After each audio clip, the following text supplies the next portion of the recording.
Hi everyone, it's Trisha with Homemade Smart again, and we took a little bit of break while we are letting our make-ahead mashed potatoes cool so that we can put them into the freezer and then take them out next week for Thanksgiving.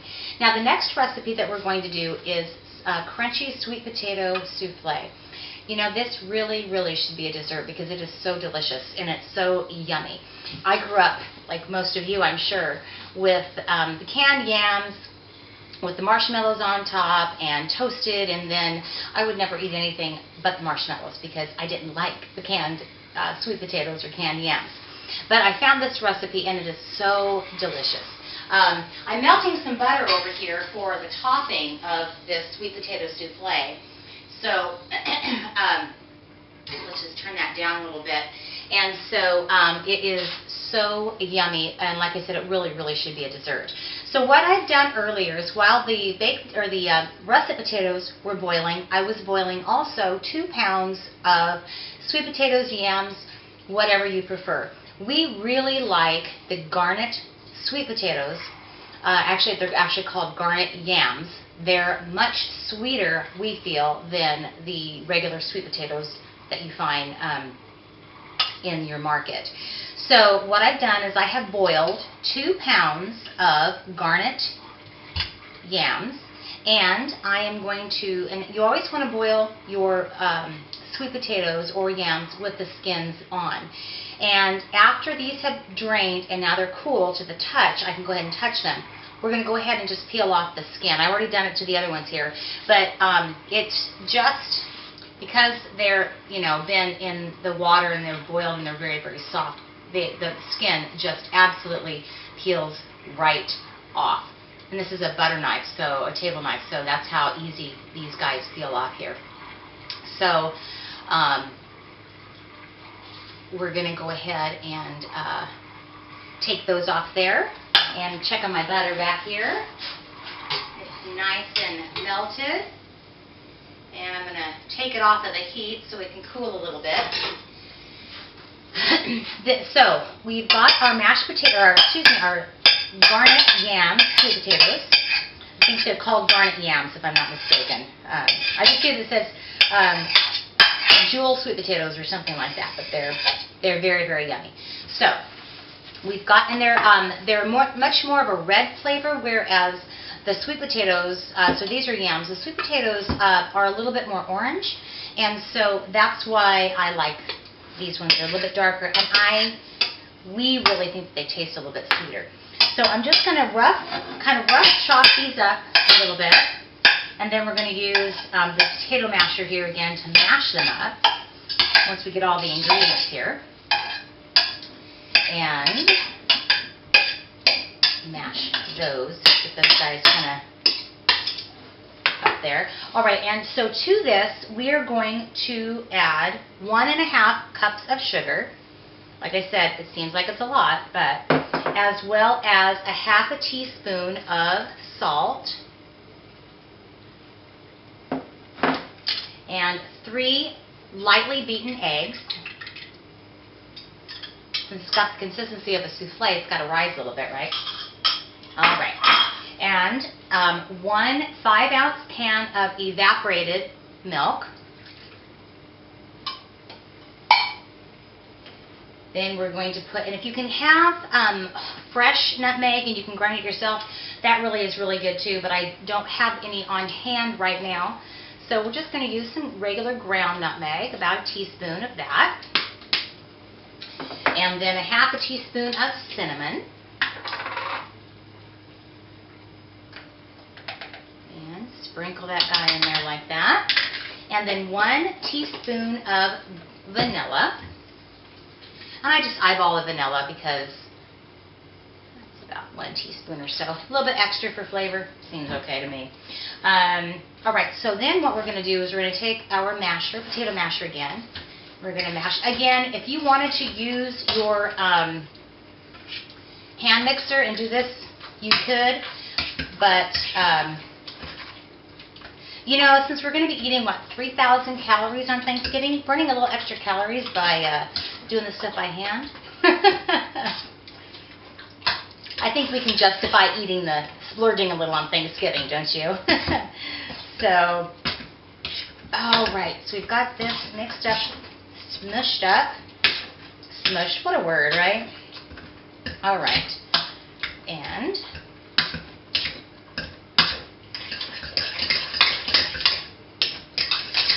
I'll tell you, you do really get a workout if you do it by hand. And I don't know, just to me, it just seems a little bit more authentic to do it this way.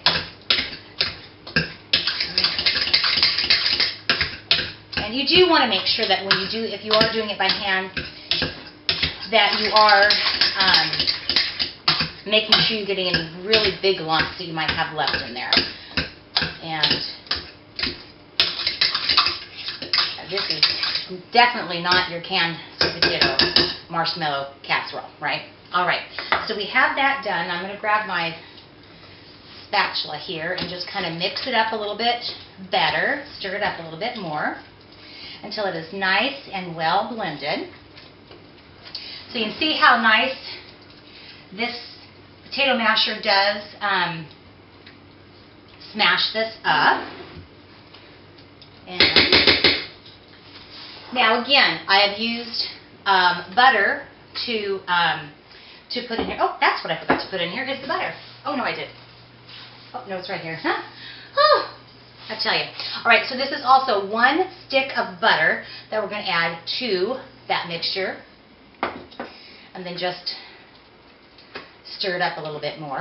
And what I did is, like on the mashed potatoes that I just used, or just made, I should say, I took the wrapper from them, and I am greasing a 2-quart souffle bowl, souffle dish.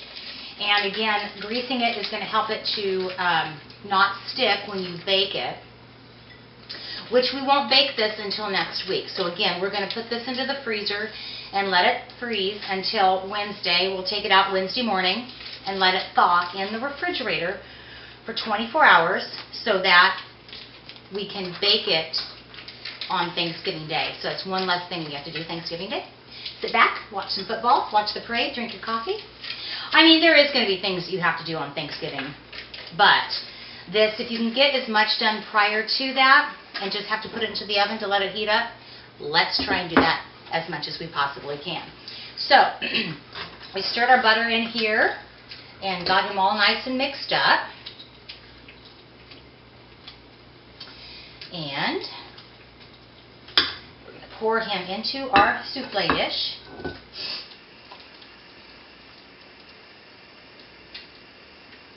Oh, everything smells so good.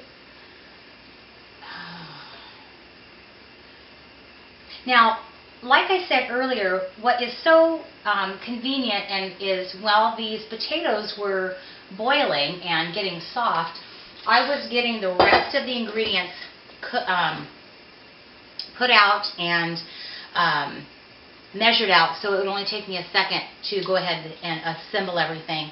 And really, that's what's going to save you a lot of time in the kitchen and making sure that you have everything, and not, if you've got something on the stove and it's cooking and you go, oh no, I forgot to do this or this, it could burn. So you always want to make sure that you have all of your ingredients ready to go when you start making any of your recipes. So we're going to just smooth this off on the top a little bit. Now, the next thing that we're going to do is we'll just set this aside and let it cool for a little bit. And then I have in here a cup of brown sugar. It's not packed, it's just real loosely put in there, as well as a cup of coconut. And we're going to add that together, as well as 1 cup of chopped pecans. And we're going to put that in there together as well. And we're going to mix this up a little bit. Okay, grab my little spoon here. And the next thing we're going to do is we're going to pour 1 stick of melted butter over that mixture. And we're just going to mix it up a little bit, just until it is combined, because we're making a praline crunchy topping. Got the coconut, got pecans, got brown sugar and butter. Can't get much better than that, right? All right. so we're just going to mix it up so that the butter is nicely incorporated into the rest of the pecans and the brown sugar and the coconut. Make a nice crunchy topping.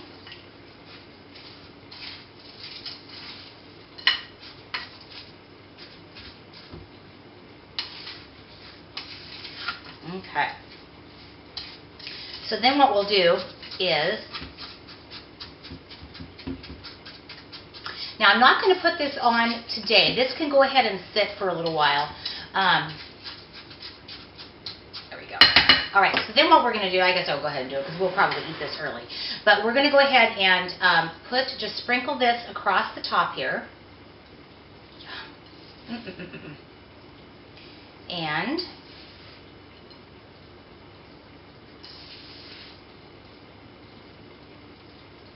spread it nice. And you can just do a real rough chop on the pecans.